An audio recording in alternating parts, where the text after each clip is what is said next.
예, 우리 하나님의 말씀 로마서 13장 8절 말씀 보시겠습니다.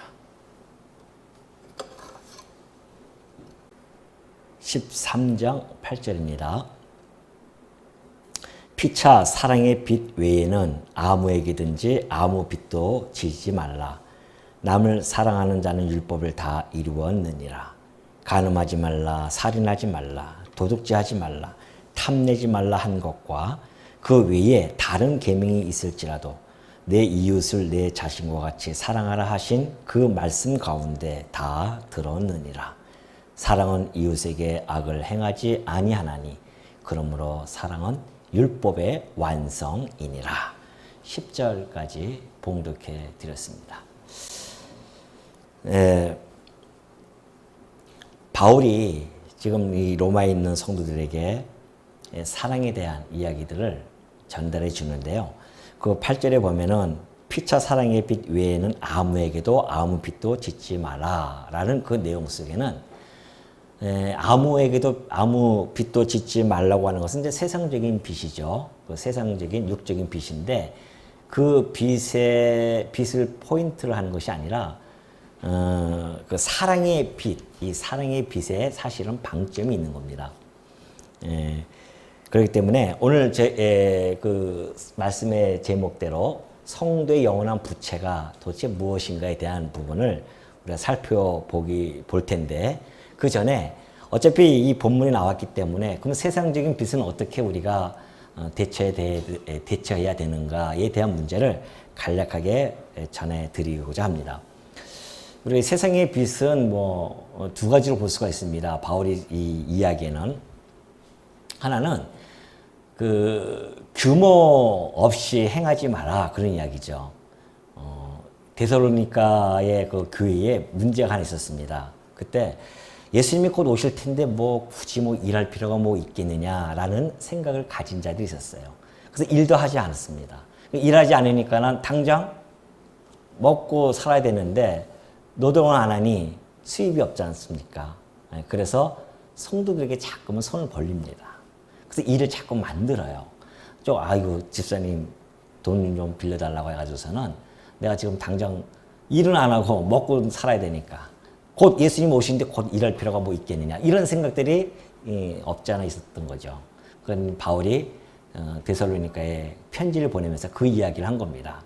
너희들이 규모 없이 행하여 아무 일도 하지 않는다고 하니 너희들이 내가 예수 그리스도의 이름으로 너에게 권하는데 조용히 너희들의 일을 너희들이 해서 너희 양식을 너희들이 취하도록 하라 라는 그런 권면을 하게 되어집니다.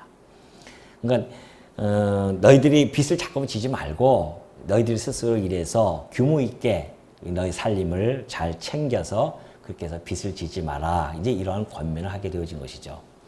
사실 이제 우리가 이 땅에 성도들이 가져야 할 그 의무 중에 하나가 그런 겁니다. 이 땅에 살아가면서 규모 없이 행할 때가 참 많이 있죠. 세상 사람들 보면은 예를 들면 하나님께서 만약에 100만 원을 주시면 100만 원 가지고서는 규모 있게 살아가면 되는 것이고요. 200만 원 주시면 200만 원밖에 또 규모 있게 살아가면 되는 것이고 안 그러겠습니까? 그 규모에 맞춰서 살아가면 됩니다. 근데 문제는 거의 한 200만 원 버는데 쓰는 거는 한 500만 원 쓰는 식으로 살아간다고 한다면 빚을 질 수밖에 없는 거죠. 그러니까 우리가 하나님께서 주신 것이 내게 오늘 이 주신 것에 만족을 하고 내게 각 사람마다 다 분목을 주신 거기 때문에 내게 주신 그것을 내가 만족하고 거기에 따라서 규모 있게 살아가면 큰 빚을 지지 않고 살아갈 수가 있죠. 만약에 내가 2억이 있다 그러면은 집을 사는데 2억 한 2천, 3천 정도 맞춰서 그래서 2, 3천은 충분히 내가 지금 버는 거하고 맞춰봤을 때는 갚을 수 있겠다라고 생각해서 대출을 받을 수 있잖아요. 그래서 자기의 규모 있게 그렇게 해서 하는 것 이런 거는 충분히 우리가 가능한데 만약에 현찰은 2억뿐이 없는데 5억짜리 집을 산다고 해서 3억을 대출 받는다고 한다면 그건 너무 무리란 말입니다. 그건 규모가 없는 거죠. 이런 식으로 성도들은 규모 없이 행하지 마라라는 그런 이야기입니다. 근데 이제 우리가 살다 보면은 매일매일 일해서 이렇게 먹고 살아야 하는 그 분이 있는데 만약에 교통사고를 났어요. 일을 못한단 말입니다. 그럼 당장 하루 벌어서 하루 먹고 살아가는 성도들이 있는데 먹을 수가 없잖아요. 그럴 때 만약에 누가 빚을 지게 되어진다면 어쩔 수 없는 거 아닙니까? 그 빚을 져요. 근데 그 빚을 지되 반드시 갚으라는 거죠. 이것이 이제 성경에서 이야기하는 내용입니다. 그러니까 우리가 빚을 졌다고 빚은 질 수 있지만은 규모 없이 막 그런 빚이 아니라 피치 못할 사정으로 인해서 빚을 진다 할지라도 그건 반드시 갚는 것이 성도가 세상 빚에 대한 의무다라는 것을 바울이 전달해 주고 있고요. 또 하나는 만약에 우리가 성도들이 그렇게 해서 정말 규모 없이 막 그냥 빚을 지는 거 말고 피치 못할 사정으로 빚을 지게 되어질 때는 예수님이 하셨던 것처럼 너희가 그 꾸고자 하는 자에게는 바라지 말고 꿔주라는 겁니다. 바라지 말라는 뜻은 실망하지 말고, 안 갚는다고 해서 실망하지 말고, 그러니까 정말 힘든 상황에서 그 빚을 지는데 그것을 내가 당신 그 이자 얼마 주시오 라고 하면서 만약에 그걸 꿔준다고 한다면 그건 아니라는 것이죠. 바라지 말고 그냥 못 받을 거 생각하면서 꾸주는 것이 그것이 성경적이다라고 우리 주님도 가르쳐 준 바가 있죠. 그렇기 때문에 성도들이 세상 빚에 대해서는 규모 없이 행하지 말고 첫째는 그 빚을 지더라도 반드시 갚아야 되고 또 하나는 꿔주되 바라지 말고 꿔줄 수 있는 그러한 우리의 신앙적인 자세가 필요하다라는 것을 지금 이야기해 주고 있습니다. 자, 그러고 나서는 이제 그러면 피차 사랑의 빚, 성도들이 진짜 갚아야 할 빚이 하나 있습니다. 그런 세상 빚을 떠나서 영적인 빚이 있어요. 그것을 지금 오늘 이 8절부터 10절까지 다루는 내용입니다. 성도들의 빚은 어떻게 졌을까요? 영원히 갚아야 할 빚입니다. 이 빚은. 그 빚이 어떻게 우리가 졌는지를 살펴볼 필요성이 있죠. 그래야 갚든지 말든지 할 거 아닙니까? 그래서 그 내용을 살펴보면요.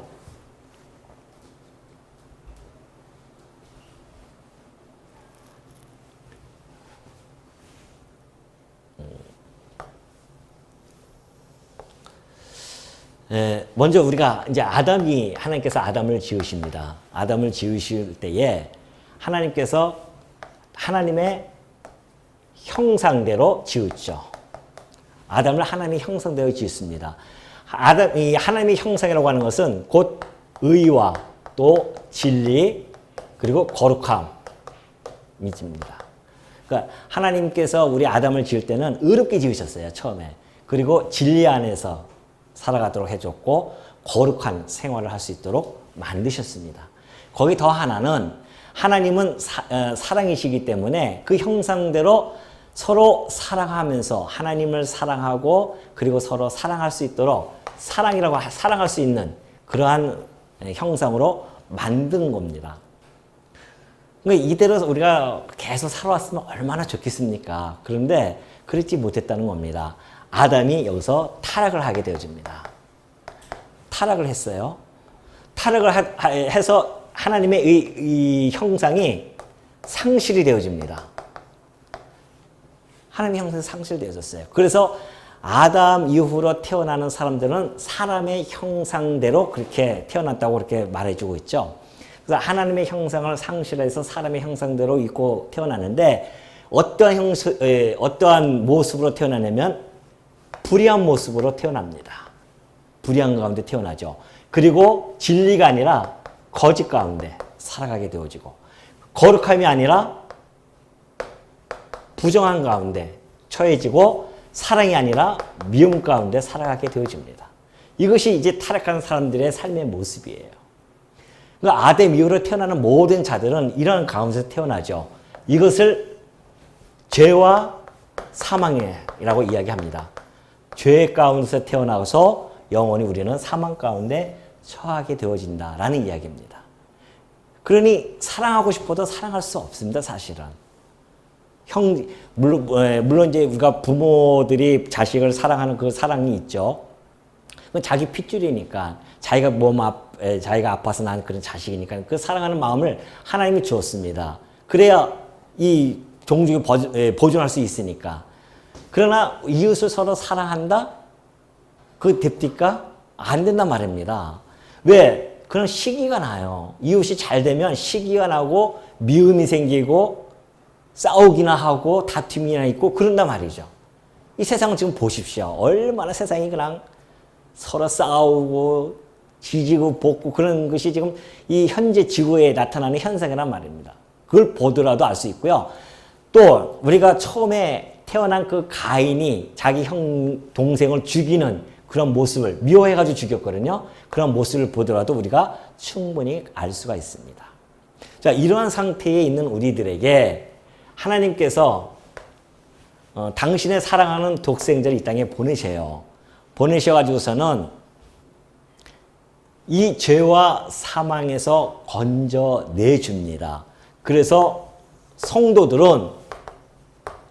이 성도들은 하나님의 형상이 회복이 되어져요.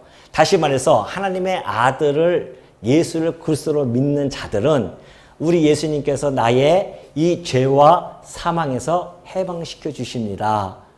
오직 그분만이 나의 죄를 사해 줄 수 있고 그분만이 나를 사망의 권세에서 생명의 나라로 옮겨줄 수가 있습니다. 라고 믿는 자들, 그런 믿는 자들이 성도죠.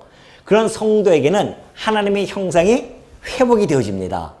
그래서 의와 진리와 거룩함으로 뭐예요? 새 사람을 잊게 되어진 거예요. 새 사람을 잊게 되어집니다. 성도들은. 그러면 의와 진리와 거룩함뿐만이 아니라 그 새 사람 안에는 사랑도 함께 포함이 되어져 있는 것이죠.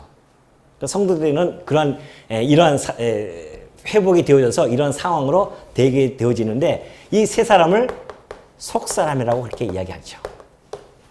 그러나 이렇게 되어져서 이대로 살아가면 얼마나 좋겠습니까? 근데 여전히 우리에게는 이 상태에 있는 육신이 남아있단 말입니다. 그래서 이 육신은 곧 겉사람이죠. 이 겉사람은 여전히 이 일을 하고 있고요. 이 육신의 이 소욕을 쫓아서 살아가고자 하고 우리의 속사람은 성령의 소욕을 쫓아 살아가고자 합니다. 육신의 소욕이고 여기는 성령의 소욕이죠. 하고자 하는 마음, 소욕이라고 하는 것은 하고자 하는 그런 마음, 그런 걸 뜻하지 않습니까? 그러니까 성령이 하고자 하는 대로 살아가기를 원하고 육신은 이 겉사람은 육신의 이 정욕에 따라서 살아가기를 원하고 그래서 이것이 끊임없이 서로 투쟁을 합니다.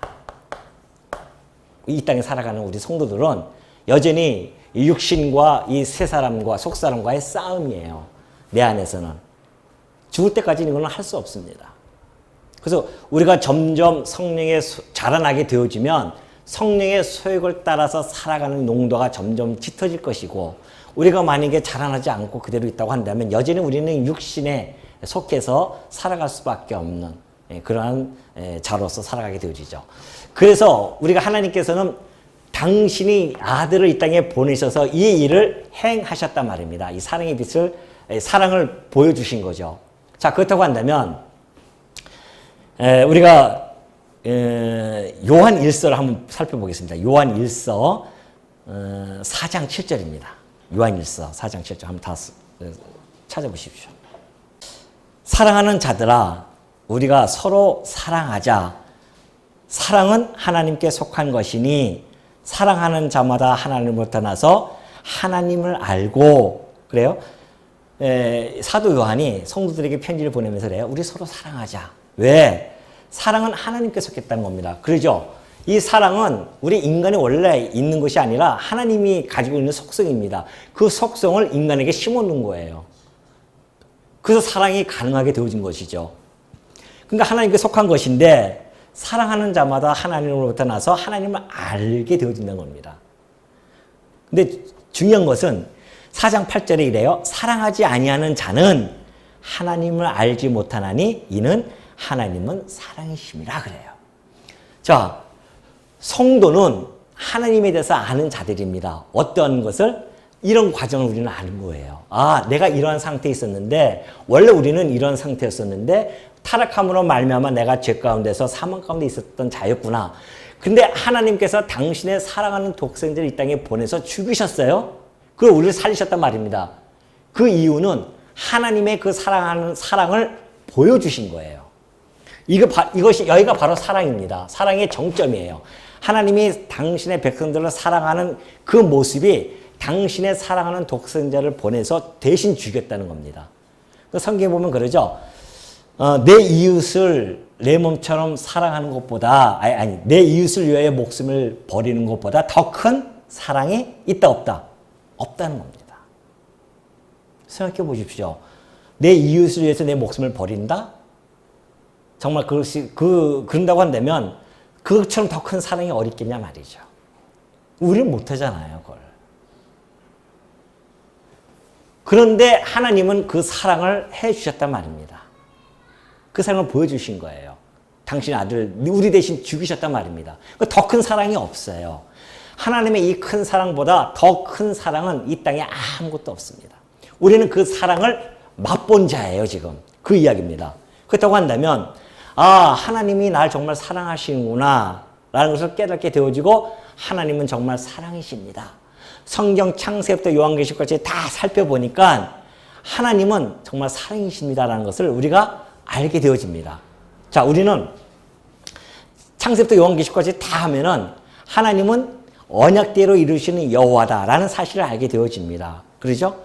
그러면 여호와를 알게 되어지고 여호와를 경외한다고 하는 뜻은 그 하나님을 사랑이시기 때문에 하나님을 경외한다고 하는 것은 곧 내 이웃을 사랑할 수 있는 마음이 그 안에 생겨난다는 겁니다. 할 수 있다는 것이죠. 원래는 안 되는데 하나님의 이 사랑을 맛본 자들은 하나님을 알게 되어지고 그로 말미암아 우리도 서로 사랑하게 되어졌다. 그런데 만약에 너희들이 사랑하지 아니하면서 나는 하나님을 다 알아. 나는 창세부터 요한계시록까지 다 꿰뚫은 사람이야. 하나님은 언약대로 이루시는 여호와야 라고 큰 소리 빵빵 치는 사람이라 할지라도 만약에 내가 내 이웃, 내 형제를 저 멀리 이웃까지 갈 필요 없이 이 교회 안에 있는 내 이 성도 형제를 사랑하는 마음이 없이 미워하는 마음이 있다고 한다면 하나님을 안다 모른다. 모르는 자라는 겁니다. 얼마나 이게 두려운 말씀입니까? 만약에 네가 성질을 사랑하는 그런 행동이 보이지 않는다고 한다면 네가 아는 그 모든 지식은 울리는 꽹과리일 뿐이지 그게 진짜 아는 것이 아니다는 겁니다. 지식적으로 알지 알 수는 있죠. 창세기 몇 장부터 몇 장까지 뭐고 민수기 몇 장까지 뭐고 아주 그냥 칙칙칙 논리적으로는 다 안다 친더라도 내가 만약에 내 형제를 사랑하는 마음이 생기지 아니하고 사랑하지 않는다고 한다면 그는 여전히 하나님을 모르는 자라는 겁니다. 사랑하지 아니하는 자는 하나님을 알지 못하나니 이는 하나님은 사랑이시다. 아니 하나님을 안다고 하면서 그럼 하나님은 사랑이신데 그것이 만약에 나타나지 아니한다고 한다면 아니라는 것이죠. 하나님의 사랑이 우리에게 이렇게 나타난 바 되었으니 하나님이 자기의 독생자를 세상에 보내심은 그로 말미암아 우리를 살리려 하심이라. 그럼 하나님은 당신 나를 사랑하는지 우리가 어떻게 압니까? 내가 그래서 보냈지 않았냐 이걸 얘기한 거거든요. 독생자를 내가 보냈다. 내 사랑을 보여주기 위해서. 사랑은 여기 있으니 우리가 하나님을 사랑한 것이 아니요 하나님이 우리를 사랑하사 우리 죄를 속하기 위하여 화목제물로 그 아들을 보내셨음이니라. 하나님께서 화목제물 이게 원수가 되어졌어요. 이 상태에서는 좀 하나님과 원수 되어졌는데 우리가 하나님과 화평을 청한다? 절대 우리는 그런 존재가 못 됩니다. 하나님만이 화평을 청할 수 있어요. 그래서 하나님께서 화평을 주시기 위해서 화목제물로 보내주신 거란 말입니다. 그래서 사랑하는 자들아 하나님이 이같이 우리를 사랑하셨은즉 그래요. 우리도 서로 사랑하는 것이 마땅하도다. 하나님이 우리를 이렇게 사랑하셨으니 이걸 통해서 우리에게 사랑을 보여주셨으니 그러니 너희 형제들끼리 서로 사랑하는 거 마땅하다. 사랑하라가 아니라 그것이 하는 것이 마땅하다. 권면하는 것도 아니에요. 마땅한 일이라는 겁니다. 네가 하나님의 사랑을 맛보았다고 한다면 이것이 지금 사도 요한이 우리들에게 전해주는 권면의 말씀이죠. 그러면서 어느 때나 하나님을 본 사람이 없으되 만일 우리가 서로 사랑하면 하나님이 우리 안에 거하시고 그의 사랑이 우리 안에 온전히 이루어지니라. 우리 하나님 본 사람 아무도 없습니다. 근데 우리는 하나님을 안다고 해요. 하나님 내 안에 계신다고 합니다. 그렇다고 한다면 무엇으로 우리가 하나님이 내 안에 거하는 걸 알 수 있겠는가? 내가 사랑을 할 때, 사랑이 나올 때 그 비로소 내가 하나님 내 안에 거하시고 그 하나님께서 그 사랑이 나로 하여금 온전하게 이루어지는 일들, 역사. 그래서 이 교회라고 하는 것은 사랑하기 위해서 나오는 겁니다. 미워하기 위해서 나오는 것이 아니라 사랑하기 위해서. 다투기 위해서 나오는 것이 아니라 사랑하기 위해서 나오는 것입니다. 왜? 사랑을 받은 자끼리 모였으니까. 요한일서 3장 그 앞장 보십시오. 3장 14절 한번 보십시다. 요한일서 3장 14절 그 앞장입니다. 한번 큰 소리로 한번 해봅시다. 다 같이 합독해봅시다. 시작.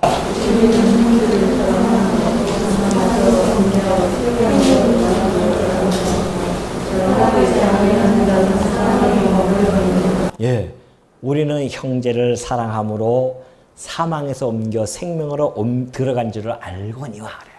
자, 우리는 얘기하죠. 우리는 생명으로 옮긴 바 되어졌다. 그런 이야기합니다.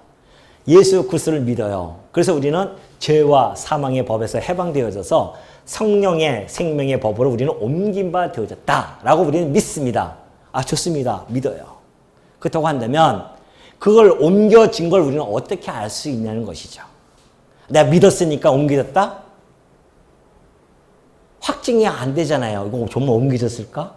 이게 믿는다고 이거 옮겨지는 것인가? 확증이 안 돼요. 확증할 수 있는 유일한 방법이 하나 있습니다. 그것이 바로 이 말씀이에요. 형제를 사랑함으로 내가 옮겨간 줄을 알게 되어집니다. 내가 내 형제를 사랑하게 되어지면 아, 내가 이 사망에서 생명에서 옮겨간 자이구나라는 것을 스스로 확증하게 되어집니다.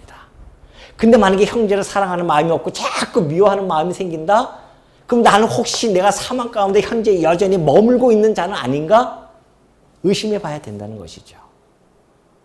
우리가 그러한 신앙적인 체크도 없이 그냥 무조건 믿고 예수 믿습니다 하면서 살아갈 수 있는 존재는 아니란 말이죠.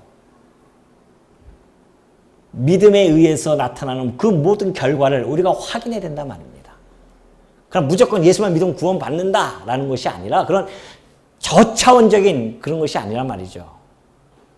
예수 믿고 구원받는 것이 무엇이며 구원받은 백성들의 모습이 무엇이며 그걸 통해서 나는 그 내 믿음의 확신을 가지고 살아갈 수 있겠는가?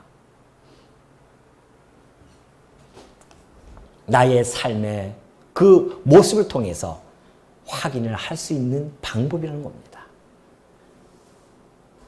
내가 하나님의 사랑을 받았다는 것, 내가 하나님을 안다는 것, 그리고 내가 사망에서 건너서 이 사망에서 건짐을 받고 생명 안에 있다는 것, 이 모든 것들을 확인할 수 있는 방법, 하나님께서 맺어주신 그 형제를 사랑한다는 것, 그걸 통해서 확인할 수 있다는 것은 우리에게는 너무나 다행스러운 거 아니겠습니까?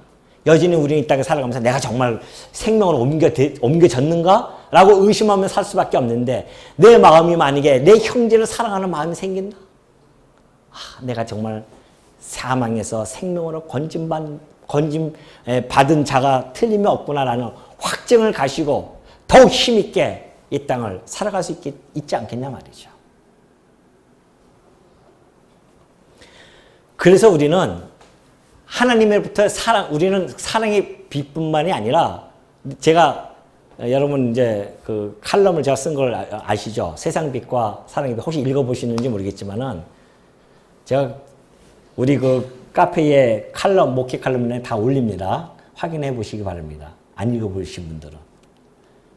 거기서 제가 그렇게 이야기했었습니다. 우리 성도는 사랑의 빛이 있는데 성부 하나님에 대한 빛도 있고 성자 하나님에 대한 빛도 있고 성령 하나님에 대한 빛도 있다는 겁니다. 성부 하나님의 빛은 사랑의 빛이에요. 당신이 예수 그리스도를 이 땅에 보내서 죽이심으로 우리를 대한 사랑을 확증시켜줬기 때문에 우리는 그 사랑의 빛이 있습니다. 성자 하나님에 대한 빛은 우리 예수님께서 내 대신 와서 책찍을 맞으시고 피를 흘리시고 고통을 당하셨단 말입니다. 그러니 우리는 그에 대한 은혜에 대한 빛이 있는 거예요. 성령께서도 마찬가지입니다. 성령에게도 우리는 하나님은 은혜의 빛을 가지고 있죠. 성령께서 이 땅에 오셔서 우리를 중생시키십니다. 믿음을 주어서 중생시키실 뿐만 아니라 하나님의 양자됨을 보증시켜주고 계세요. 여전히. 뿐만이 아니라 근심, 우리 안에서 내가 육신의 소욕을 따라 살아가게 되어지면 성령께서 내 안에서 막 근심하고 계십니다. 그리고 내가 간구하지 못할 때에도 친히 하나님 앞에 나가서 간구해 주시고, 그리고 여전히 우리 갖다가 마지막 때 부활을 시켜 놓으시고 구원의 완성을 이루는 그 모든 일들을 성령께서 하시는 거란 말입니다. 그러니 그 성령에 대한 빛이 얼마나 큽니까? 이 사랑의 빛, 은혜의 빛은 우리가 평생 영원토록 갚아야 할 부채입니다. 믿음과 소망이 사랑이 우리 성도의 기본적인 생활이라고 했습니다. 그 기본적인 생활 속에서 믿음과 소망은 이 땅에서 끝나면 없어질 것들이에요. 직접 예수님을, 하나님을 직접 대면하러 보는데 무슨 믿음이 필요했습니까? 안 볼 때 우리가 믿는 것이지. 소망도 마찬가지입니다. 그것이 이루어졌으면 무슨 소망이 있겠냐 말이죠. 바라는 것이 없는데. 그 땅에 가서 뭘 바랄 게 있겠습니까? 오로지 하나 남는 것, 사랑뿐이 없습니다. 이 땅에서도 유효하고 영원한 나라에서도 영원토록 유효할 것, 그것이 바로 사랑이라는 것이죠.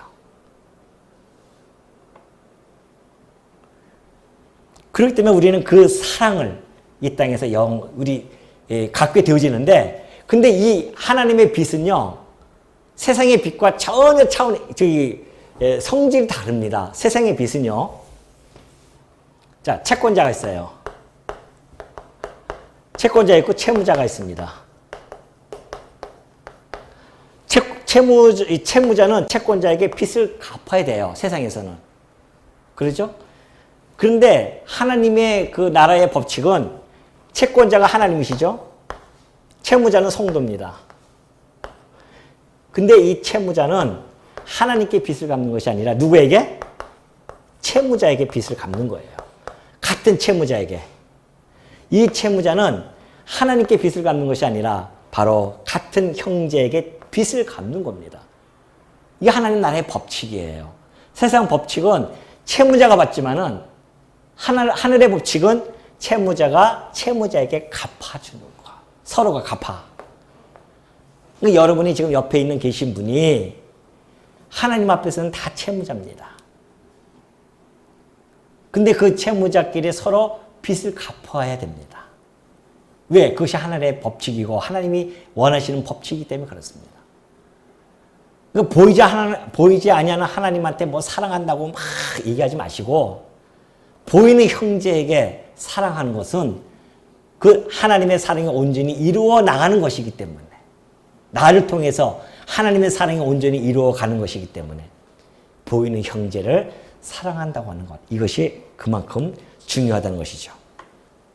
그러면서 남을 사랑하는 자는 율법을 다 이루었느니라 그럽니다. 남을 사랑하는 자. 다시 본문에 들어갑니다. 피차 사랑의 빛 외에는 아무에게든지 아무 빚도 짓지 말라. 남을 사랑하는 자는 율법을 다 이루었느니라. 그러니까 예수님께서 마지막 때 신포도주를 딱 머금고서는 하시는 말씀이 내가 다 이루었다. 그 이야기를 하시고 가신 이유가 여기에 있는 거죠. 내가 사랑을 다 이루었다는 것이죠. 자, 이 구절에 보면 그래요. 간음하지 말라, 살인하지 말라, 도둑질하지 말라, 탐내지 말라 한 것과 그 외에 다른 계명이 있을지라도 내 이웃을 내 자신과 같이 사랑하라 하신 그 말씀 가운데 다 들었느니라. 사랑은 이웃에게 악을 행하지 아니하나니 그러므로 사랑은 율법의 완성이니라. 10계명이죠. 10계명에 보면은 간음하지 마라, 살인하지 마라, 도둑질하지 말라, 막 그런 이야기들이 다 있습니다. 그런데 그 모든 것이 하나로 딱 묶여집니다. 한 단어로 딱 묶여지는데 그것이 사랑입니다.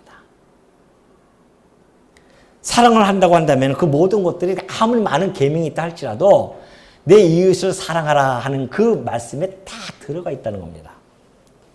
예수님이 그래요. 어떤 율법사가 와서 예수님을 시험하러 옵니다. 선생이시여, 율법 중에서 가장 큰 계명이 무엇입니까? 라고 묻습니다. 그때 예수님이 하시는 말씀이 네 마음을 다하고 목숨을 다하고 뜻을 다하여 너희 주 하나님을 사랑하라. 이것이 첫째 되는 계명이다. 그렇게 이야기합니다. 그리고 또 하나는 그 사랑으로 내 이웃을 내 몸처럼 사랑하라. 이것이 둘째이니 율법과 선지자의 강령이니라. 그런 이야기합니다. 그러니까 자 보세요. 이때 율법을 주십니다. 모세 때 율법을 주시죠. 율법의 대강령이 뭐냐? 하나님 사랑, 이웃 사랑입니다. 하나님께서 이들을 애굽에서 끄집어내고서는 율법을 주실 때 이 대강령을 주십니다. 이것을 쫙 풀어헤친 거예요. 이웃 사랑하는 방법은 간음하지 말고, 살인하지 말고, 도둑질하지, 남의 이웃 것 탐하지 말고, 그렇게 하는 것이 이웃 사랑이야 라는 것을 보여주죠. 그러면서 출애굽기 때 다 얘기해주고 마지막 레위기 때는 하나님께서 내 이웃을 내 몸처럼 사랑하라. 그렇게 마지막으로 또 결론을 내주십니다. 예수님이 오셔서 그 말씀을 해주신 거죠. 율법사가 물어보니까 하나님 사랑이 첫째 되는 계명이고 둘째는 이웃 사랑이 둘째 되는 계명이다. 율법에 수많은 수백 가지의 조항이 있다 할지라도 그 조항을 한 단어로 딱 묶으면은 이 하나님 사랑과 이웃 사랑이라는 것이죠. 그걸 지금 이야기해 주고 있는 것이고, 근데 문제는 여기 있는 사람들이 이걸 못했잖아요. 못해가지고서는 다 망했단 말입니다.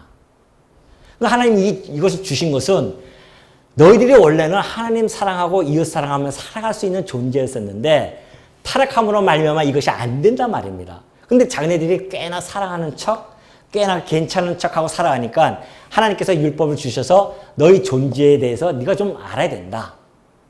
우리 존재를 보니까 야, 우리는 도저히 사랑할 수 없는 존재들이구나 라는 것을 깨닫게 되어집니다. 아, 우리는 그래서 죄인이구나 라는 것을 깨닫게 되어지죠. 이때에 하나님께서 사랑을 보여주십니다. 사랑을 보여주시죠. 그리고 나서 예수님께서 하시는 말씀입니다. 내가 너희들에게 새 계명을 주노니. 새 계명을 줍니다. 요한복음 한번 넘어가 봅시다. 요한복음 13장 34절입니다. 예수님께서 이 새 계명을 주실 때 뭐라고 얘기했냐면 요한일서에 보면 그래요. 사도 요한이 하나님을 사랑하는 것은 이것이니 요한일서 5장 3절에 보면은 우리가 그의 계명들을 지키는 것이라. 그러면서 그의 계명들은 무거운 것이 아니라고 합니다. 왜 무겁지 않은지를 내가 말씀드릴게요. 자, 여기 계명은 무거웁니까? 안 무겁습니까? 무거워요. 왜 무겁습니까? 우리는 미워할 수밖에 없이 살아가는 존재들인데 사랑하라고 하면 얼마나 무겁습니까? 못하는데. 너무 무거운 거예요. 근데 사도 요한은 성도들에게 편지를 보내면서 새 계명을 하나님께서 주셨는데 이 계명은 결코 무겁지 않다는 겁니다. 그렇다고 한다면 무겁지 않다고 하는 것은 지킬 수 있다는 거예요? 못 지킨다는 겁니까? 지킬 수가 있다는 겁니다. 그럼 어떻게 우리가 이 계명을 지킬 수 있느냐? 거기에 이제 우리가 집중을 하게 되어집니다. 이때는 못했어요. 근데 성도들은 하나님 사랑과 이웃 사랑을 할 수 있게 되어졌다는 겁니다. 일단 새 사람을 만드셨어요. 그래서 우리 안에 의와 진리와 거룩함으로 만드셨고 하나님 사랑, 이웃 사랑을 할 수 있는 이 사랑이 회복이 되어집니다. 우리의 영혼에 하나님의 사랑을 확 박아놨어요. 할 수 있도록. 이때는 안 돼요. 죽은 영혼에는 사랑을 박아놓을 수가 없었습니다. 근데 우리 세 사람에게는 하나님의 사랑을 우리의 영혼에 박아냈다니까요. 어떻게? 십자가 사건을 통해서 박아놔버렸어요. 그래서 하는 얘기입니다. 요한복음 아까 찾으셨죠? 새 계명을 너희에게 주노니 예수님이 하시는 말씀입니다. 서로 사랑하라. 여기 서로 사랑하는 거 있는데요. 얘 계명에도 있는데요. 새 계명에도 있다는 겁니다. 어떻게? 내가 너희를 사랑한 것 같이 너희도 서로 사랑하라. 이것이 새 계명입니다. 옛 계명은요. 이게 성문법이에요. 성문법 뭡니까? 문자로 된 법입니다. 그죠? 문자로 주셨어요. 이거 하지 마라. 이거 하지 마라. 어디다가 돌비에 새겨놨습니다. 율법은. 십계명은 돌비에다가 적어놨잖아요. 이거 하지 마, 이거 하지 마 하면서 성문법이란 말입니다. 새 계명은요, 문자가 아니에요. 어디다가 새기냐면 우리의 신비에 새긴다. 신비에. 아까 얘기했듯이 우리의 영혼에다가 박아버렸어요. 신비에다가 내가 너를 사랑한다. 너희들이 못하는 것을 나는 너희들에게 사랑을 베풀어줬다는 것이죠. 그래서 신비에 새겨졌고 문자로 쓰는 것이 아니라 하나님께서 직접 본을 보여줍니다. 본을 보이신. 본을 보여줬어요. 무슨 본? 사랑에 대한 본을 보여줬어요. 이때는 본을 안 보여줬잖아요. 그럼 문자로만 주셨어요. 그건 안 된단 말입니다. 그런데 이때는 하나님께서 사랑이 무엇인지를 본을 보여줬어요. 그 이야기입니다. 내가 너희를 어떻게 사랑한 것 같이 서로 사랑해. 이것이 새 계명입니다. 똑같이 사랑하지만은 내가 너희를 사랑한 것 같이가 들어가요. 그 이야기는 하나님 자신의 사랑의 능력이 아니고서는 그걸 통하여 형제를 사랑할 수밖에 없다. 그러니까 우리가 성도가 사랑할 수 있는 방법은 하나님의 이 사랑의 능력을 통하여서만이 사랑할 수가 있는 거예요. 그래서 직접 그걸 보여준 겁니다. 그러니까 신약 성경을 보십시오. 하나님이 너희를 사랑한 것 같이 너희도 사랑하고 하나님이 너를 용서한 것 같이 너희도 용서하고 그러잖아요. 여기서는 용서해라 안 돼요. 그런데 하나님이 너희를 용서한 것 같이 내가 본을 보여주지 않았느냐. 그 요한복음 13장 1절 한번 볼까요? 1절. 1절과 한번 그 15절도 한번 볼 필요가 있어요. 요한복음 13장 1절 보면 그러죠. 유월절 전에 예수께서 자기가 세상을 떠나 아버지께로 돌아가실 때가 이른 줄 아시고 세상에 있는 자기 사람들을 사랑하실 때 끝까지 사랑하십니다. 예수님이 이 땅에 오셔서 돌아가실 때까지도 자기의 제자를 사랑하시는데 끝까지 사랑하시는데 15절에 보면 그래요. 이제 이 내용은 그런 거예요. 예수님이 제자들에게 발을 씻겨줍니다. 그러고 나서 하신 이야기죠. 내가 진실로 진실로 너희에게 이르노니 종이 주인보다 크지 못하고 보냄을 받은 15절. 내가 너희에게 행한 것 같이 그래요.